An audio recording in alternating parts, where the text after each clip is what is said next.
I hate my boss. What do I do? Well, let's talk about it because there are some things you can do. If you find that you're struggling with negative feelings towards your boss, it can make your work environment feel incredibly challenging and even stressful to the point to where you feel like you might need a drink. So, while this is a tough situation to be in, there are several steps that you can take to navigate it even more effectively. It's all about strategy and thinking clearly. However, it's important to note that these general guidelines may not apply to every situation, so you'll need to be flexible and mold this information to fit your particular situation. It all starts with a self-assessment. You want to identify the issue. You got to know what you're dealing with. What specifically do you dislike about your boss? That's a conversation you really want to have with yourself. Is it their management style, a lack of leadership qualities, or is it something personal? And that's the one we want to be careful with. Being clear on the issue can really help you decide how to address it. The next thing you want to think about is consider your role. What role within the company are you playing? Are there any behaviors or attitudes that you exhibit that contribute to a poor relationship with your boss? Sometimes it's not your boss. Sometimes it's you. If it's just one party that's responsible for the negative dynamics, that's one thing. But when it's them and your behavior, that's another situation. So focus on communication and documentation. Now, this is a big one. I'm a big proponent of this. You want to document your concerns. You really want to document everything that happens. Keep records of incidents that contribute to your negative feelings, and you also want to make sure that this can be useful if you need to take these issues to HR or even higher up in the company. Now, next, you want to create an environment for an open dialogue. Open dialogue is always good.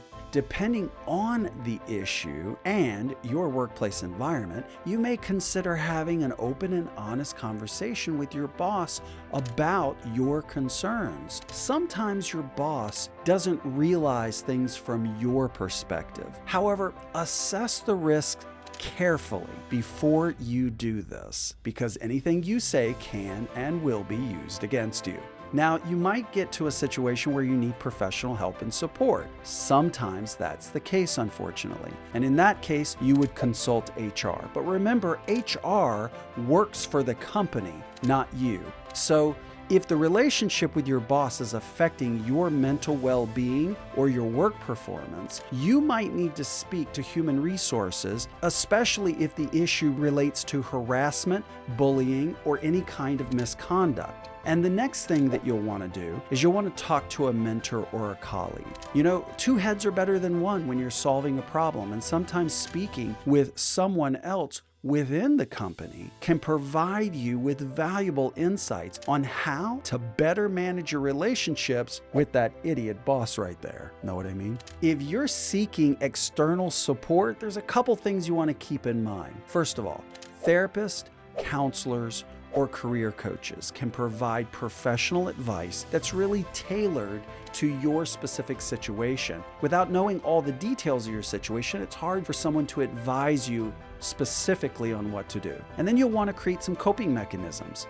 Stay professional. That's the number one thing. Maintain your professionalism as much as possible, fulfilling your responsibilities to the very best of your ability. You're there to provide a service for the company. Don't forget that. And also disengage emotionally. Try to separate your personal feelings from your personal interactions. And number 3, you're definitely going to want to take some breaks. If you get discombobulated in your brain, just step away from your work environment when possible to give yourself a little mini mental break. Just that mental space that will help free up your thinking, because this can make your interactions with the disliked boss so much more bearable. And finally, we want to evaluate long-term options. This is a hard subject for a lot of people to think about, but transfer or job changes might be in order at this point.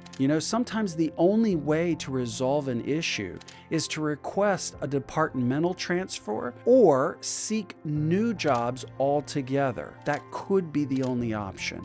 Career development is all about strategy. So use this as an opportunity to assess your career. All of the information I've given you today will help you do that. Are you happy with your current path? Or is this a sign that you might be more fulfilled somewhere else?